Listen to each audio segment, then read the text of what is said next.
모유 수유는 마라톤과 같아요. 천천히 달리다 보면 주변이 보이고 완주의 기쁨을 만끽하실 수 있지요. 안녕하세요. 엄마를 지키는 튼튼맘스 엄지스쿨의 멘토 권유란입니다. 안녕하세요. 엄지스쿨의 멘토 이효정입니다. 안녕하세요. 엄지스쿨의 멘토 서영입니다. 오늘은 엄마들의 모유 수유에 대한 질문들을 들어보고 답변을 드리는 시간을 가지려고 해요. 우선 모든 모유 수유하는 엄마들의 최종 목표는 단유가 아닐까 생각합니다. 네, 맞아요. 엄마들은 수유를 언제까지 할지 짧게는 50일에서부터 1년까지 고민하는 부분들이 있지요. 주위에서는 6개월이 지나면 영양가 없는데 왜 먹이는지 이런 얘기 들어보셨죠? 이 이론은 1970년대, 80년대에 대해 밝혀진 이론이에요. 지금 세계보건기구와 유니세프에서는 모유수유 권장기간을 2년, 아기가 원할 때까지로 정하고 있습니다. 놀랍지 않으세요? 맞아요. 2년 먹이셨잖아요. 아, 네. 저는 첫째를 2년 먹였죠. 네. 1989년 이탈리아 이노첸티에서 진행된 유니세프와 세계보건기구의 보건정책총회에서 모유수유 촉진을 위한 공동 서명을 발표했는데요. 이를 이노첸티 선언이라고 해요. 이 선언의 목표는 각 나라 정부들이 모여 여성들이 모유를 먹일 수 있는 환경을 만들고 모든 영아들이 출생부터 6개월까지는 모유만을 먹을 수 있게 하며 생후 2년이 될 때까지는 모유수유와 적절한 이유식을 먹이면서 모유수유를 하도록 권고하고 있습니다. 네. 그런데 2년 동안 모유수유를 지속하는 거 쉽지 않으셨죠? 엄마들의 속사정 안에는 엄마 측면에서는 직장에 복귀해야 할 경우가 있고요. 아니면 약을 먹어야 하는 질환이나 수술을 해야 할 때, 아니면 주변에서 아직도 먹이냐, 다 큰 애를 뭐 이런 식으로 주변의 눈치 때문에도 엄마들이 단유를 고민합니다. 또 아이 측면에서는 밥을 잘 안 먹는 거죠. 이유식을 잘 먹지 않거나 아니면 엄마 젖을 물지 않으면 잠을 자지 않는 그것 때문에 혹시 우리 아이 치아가 썩지 않을까? 치아 우식증 같은 걱정 때문에 엄마들이 단유에 대해서 고민합니다. 이처럼 모유수유를 오래 하고 싶어도 할 수 없는 경우가 참 많은데 그보다 모유수유에 대한 잘못된 인식이나 정보로 인해 모유수유를 중단하게 될 때 정말 안타까울 때가 많아요. 힘들지만 모유수유를 짧게든 길게든 엄마가 아이에게 최선을 다해 깊은 사랑으로 한 걸음씩 나아가는 과정입니다. 그럼 단유는 언제 계획하는 것이 좋을까요? 단유 역시 어느 순간 아무런 말 없이 모유를 끊어버린다면 아이 입장에서는 태어나서 처음 느끼는 상실감이 이로 말할 수가 없을 수 있어요. 인지 발달이 어느 정도 형성된 돌 이후 아가들은 단유 시 설명이 필요하답니다. 단유 달력을 만들고 디데이를 정해서 아이에게 매일매일 알려주세요. 매일매일 설명한 뒤에는 하루가 지날 때마다 달력에 아이와 같이 X표를 그려주세요. 당일이 되면 오늘이 마지막이야, 실컷 먹고 빠이빠이 하자라고 작별 인사를 한 뒤 모유를 주지 않아요. 아기는 다 알아들을 수 있어요. 아이 성향에 따라 정말 쿨하게 안녕 하는 아이, 3일에서 일주일 정도까지도 젖 찾느라 떼쓰는 아이, 이렇게 나눠지기도 해요. 그런데 이때 떼쓰는 아이도 단유를 하는 것을 분명히 알고 있어요. 떼쓴다고 해서 그동안의 약속이 헛된 것이 아닙니다. 일관성 있는 엄마의 태도가 중요해요. 하루하루 지날 때마다 때가 줄어들고 한 걸음 더 성숙한 아이로 성장해 있게 됩니다. 정신분석학에서 좋은 엄마는 지나치게 완벽한 엄마도 아니고 적절히 좌절감도 제공하면서 공감하고 지지해주는 역할을 하는 것이라고 했습니다. 우리가 완벽해 보이는 이론으로 아이를 양육하는 것보다 아이가 자아를 찾고 자립할 수 있도록 하는 것이 아이에게 가장 좋은 양육이 아닐까 합니다. 모유수유는 마라톤과 같아요. 처음에는 두려움 때문에 시작하기가 겁이 나지만 차오르는 숨을 고르고 천천히 달리다 보면 주변이 보이고 완주의 기쁨을 만끽하실 수 있지요. 모유수유는 짧게든 길게든 엄마가 아기에게 최선을 다해 깊은 사랑으로 한 걸음씩 나아가는 과정임을 아이도 분명히 기억합니다. 우리 이제 용기를 내어서 좋은 엄마가 되어봅시다. 네. 그럼 이제 엄마들의 고민을 들어볼까요? 제가 먼저 하나 뽑아보도록 하겠습니다. 네. 고마워, 배열이. 네. 조리원 입소 후 출산한 제가 너무 낯설어요. 젖소가 되어버린 것 같아요. 산후조리원에서 너무 멘탈이 바스스 우울한 마음만 더 들고 꼭 제 때문에 내가 이렇게 된 것 같아서 남의 편이 꼴도 보기 싫네요. 이런 제가 모성애가 없는 것 같아서 더 좌절되는데 모유수유 해야 할까요? 라고 이렇게 질문을 남겨주셨습니다. 제가 너무 뭉클하네요. 공감 그쵸? 100%? 네. 참 많아요. 사실 모유수유는 엄마를 위해서도 아기를 위해서도 굉장히 필요한 과정인데 아이와 엄마가 모유수유를 하는 과정 가운데서 옥시토신이 나오면서 거기에 대한 사랑 호르몬이 있거든요. 그것 때문에 엄마 마음이 조금은 더 아기와 애착이 가져지면서 쟤 때문에 내가 이러는 것 같아 이런 마음이 조금 더 줄어드실 수도 있고요. 또 너무 이게 힘들고 오래 가게 되면 사실 6주까지는 우리가 산후 우울증 기간이라고 보고 있어요. 이런 마음을 가지는 자신을 너무 자책하지 않으셔도 돼요.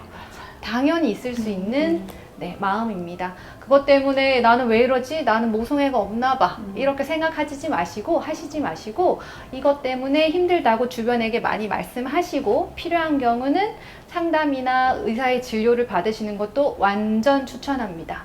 제가 최근에 학회를 다녀왔었는데 거기서도 이런 엄마들의 우울증, 우울감 때문에 모유수유를 너무 적극적으로 추천하기보다는 오히려 아기와의 애착이 더 중요하기 때문에 엄마의 어느 정도 회복을 한 다음에 모유수유를 권하고요.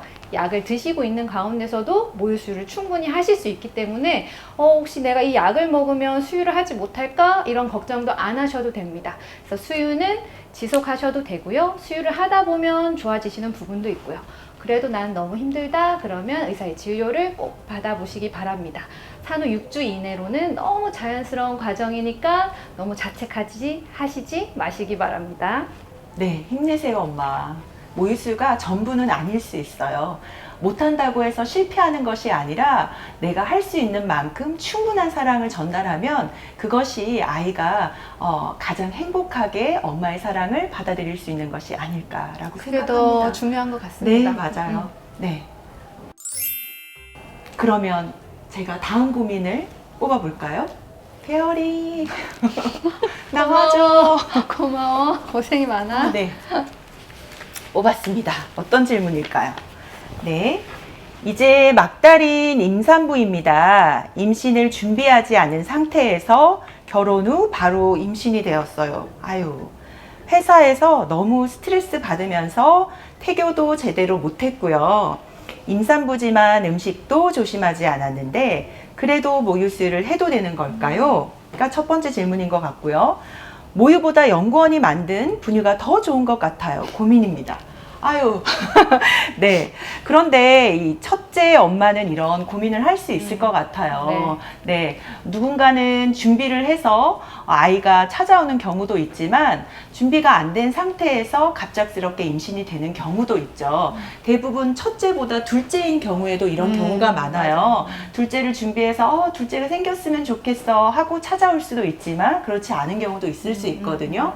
그런데 저는 이런 얘기를 해요. 내가 잘 준비해서 아이에게 좋은 태교와 좋은 음식을 먹이면 물론 좋겠지만요.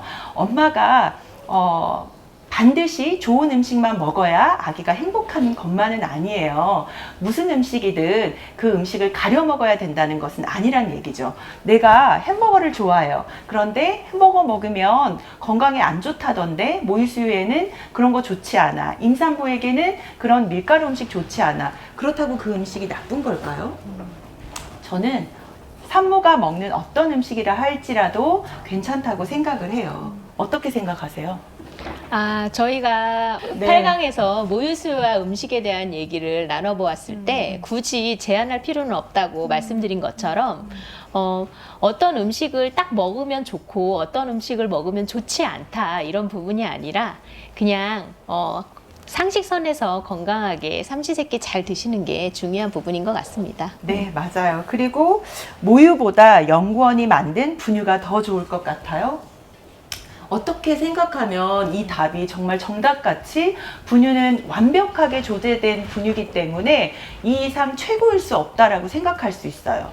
하지만 소가 무엇을 먹을까요?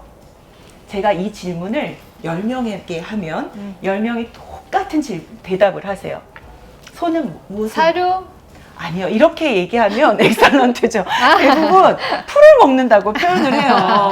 소는 풀을 먹죠. 이렇게 얘기를 비건이네요, 하세요. 비건. 네. 그러니 그 좋은 풀을 먹으면서 소가 건강하게 채식을 한다고. 네, 유축한 그 분유로 만든 것이 가장 좋다라고 생각을 하지만 소는 풀보다 사료를 먹습니다. 그럼 우리는 무엇을 먹나요? 더 좋은 음식을 먹겠죠. 연구원이 개발한 많은 것들을 그 안에 넣을 수도 있지만 인간에게는 사실은 포함되지 않은 연구원이 만들어낼 수 없는 좋은 비피더스, 유산균, 그리고 면역글로불린, 우리가 말했던 락토페린 이런 많은 성분들이 들어가 있기 때문에 모유는 완벽한 식품군이라고 말할 수 있어요. 그래서 저는 부등호 기호를 모유로 추천합니다. 그래서 엄마가 주신 질문에 네, 저는 그렇게 대답을 할게요.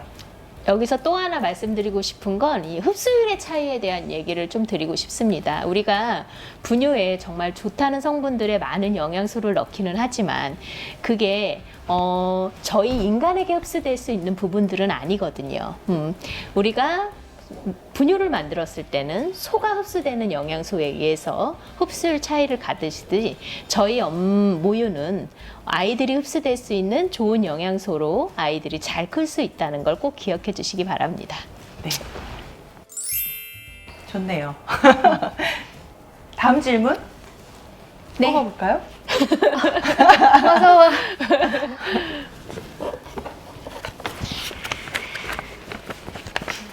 그럼 세 번째 고민을 들어볼까요?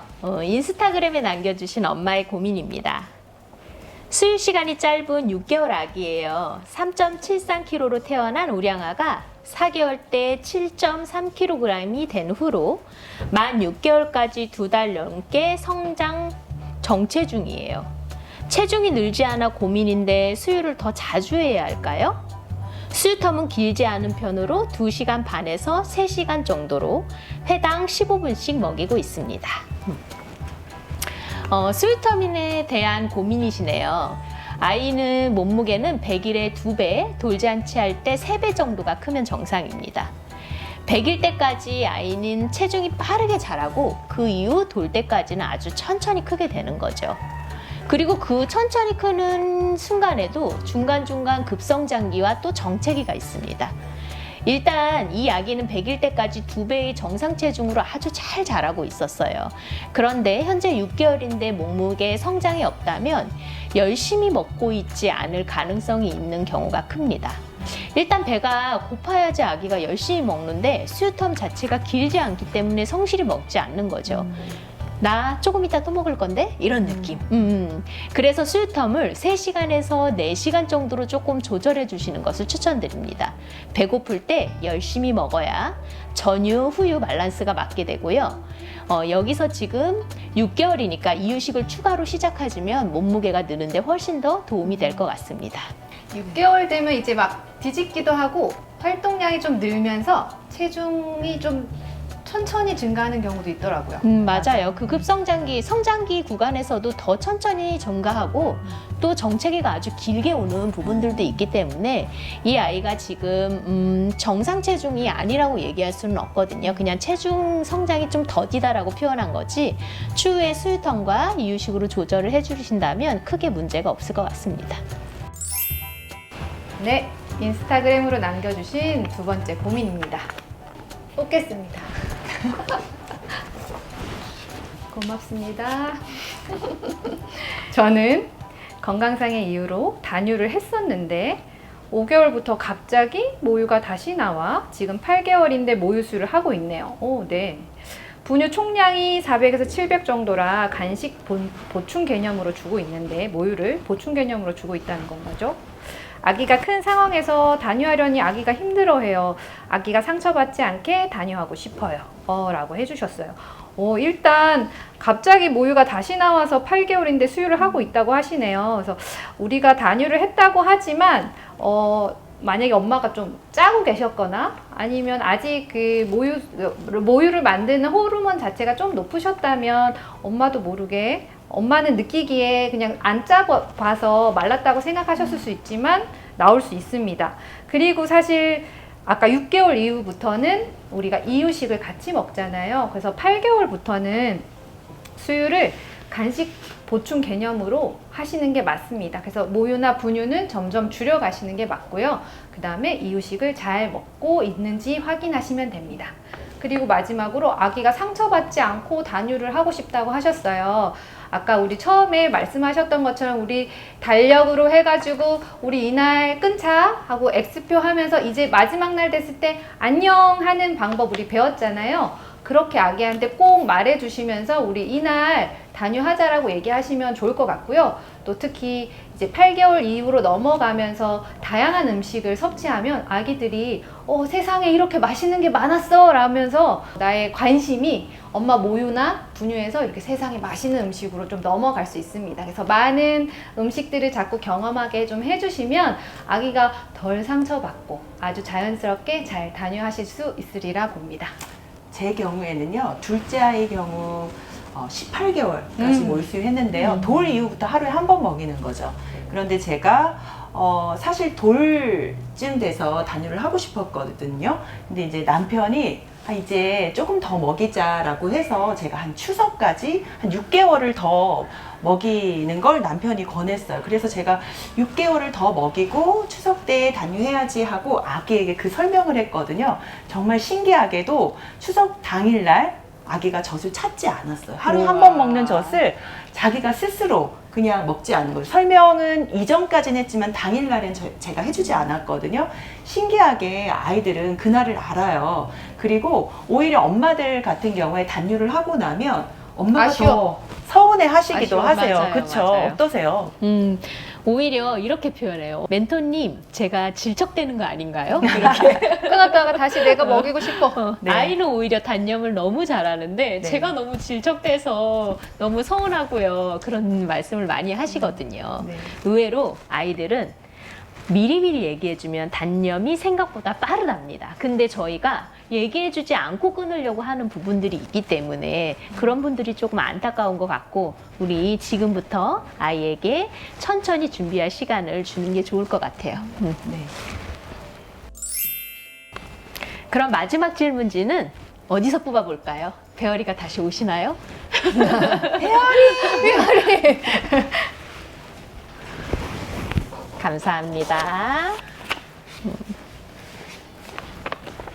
출산 후에 모유가 잘 안 나오는데 엄마는 제가 미역국을 안 먹어서 그렇다며 하루 종일 미역국만 먹게 해요. 미역은 쳐다도 보기 싫은데 계속 먹어야 할까요? 미역국 대신 다른 걸 먹으면 안 되나요? 미역국이 정말 미워요. 미운 수준이에요. 네. 저는 미역국을 엄청 좋아해요. 우리 집 애들도 진짜. 엄청 좋아해요. 진짜 네. 자주 끓여 먹어요. 그래서 평소 자주 끓여 먹고 심지어는 시험 보는 날도 미역국을 먹었어요. 근데 저희 남편 진짜 미역국을 좀 즐기지 않는 편이에요. 제가 많이 끓이니까 더 싫어졌겠죠, 아무래도. 그래서 심지어 생일날 미역국 끓여준다고 해도 굳이 괜찮대요. 안 끓여줘도. 내가 먹고 싶은데. 맞아요. 제가 먹고 싶어서 난 내가 끓이는 먹고 건데 자기 생일날도 괜찮다고 했어요. 그래서 이처럼 저처럼 미역국을 좋아하시는 엄마들은 크게 문제가 되지 않을 것 같은데 미역국을 좀 안 좋아하시는 분들한테는 미역국을 자주 권유하는 게 조금 힘든 부분이 있을 수도 있을 것 같아요. 물론 미역은 산유에 아주 좋은 장점들이 있습니다. 요오드도 보충해주고 섬유질도 풍부하고 철분 흡수도 도와주고 신체 조직을 재생해주는 그런 좋은 역할들을 하거든요. 그리고 모유는 엄마 혈액으로 만들어지는데 혈액의 주성분이 수분이기 때문에 따뜻한 국을 섭취하는 것이 모유를 늘리는데 도움이 돼요. 근데 국은 영분도 많고 우리가 스스로 수시로 섭취하는데 어려움이 있잖아요. 그래서 미역국을 섭취하기가 힘드시다면 다른 국으로 대체하셔도 크게 문제가 되지 않고요. 평소 따뜻한 물을 1리터에서 1.5리터 정도 수유 전후로 섭취해 주시면 모유 양을 늘리는데 도움이 됩니다. 미역국이 아니라도. 그렇죠. 물을 섭취하는 게 더 중요하고요. 그리고 우리나라 사람들은 어렸을 때부터 김이나 미역 엄청 많이 먹잖아요. 그렇죠. 그래서 요오도가 부족한 사람들이 많지 않아요. 그리고 산육기 때까지 즉 6주 정도까지만 미역국을 섭취해 주시고 그것도 하루 삼시세끼가 아닌 2끼 정도만 먹어도 우리가 충분하다고 이야기하고 있으니까 미역국을 굳이 많이 계속 먹어야 할 필요는 없으니까 미역국을 너무 미워하지 마세요. 네, 맞아요. 최근에 연구한 자료에서도 우리나라가 다른 나라에 비해 요오드 함량이 3배 정도 높다는 연구 결과가 나왔거든요. 그래서 꼭 먹지 않아도 되겠죠. 출산하고 미역국 먹는 나라가 우리나라밖에 없을 것 같은데요? 그런데 이 사실 아세요? 왜 미역국을 먹기 시작했는지 궁금하잖아요. 고래 아닙니까, 고래? 네, 맞으세요. 예전에 그 해녀가 보니까 고래가 출산을 하고 나서 포유류잖아요. 출산을 하고 나서 미역을 뜯어 먹더래요. 그래서 우리나라 해녀가 출산 후에 미역을 먹으면 더 좋겠구나라고 생각해서 미역을 먹기 시작했다는 얘기. 해녀 피셜이구만요. 네, 그렇죠. 네, 저희와 함께한 시간 어떠셨나요? 모든 엄마들이 건강하게 그리고 행복하게 모유수유하는 날을 꿈꾸며 저희는 엄마를 지키는 엄지스쿨 멘토 권유란, 서영이 이유정이었습니다. 다음 시간에 또 만나요.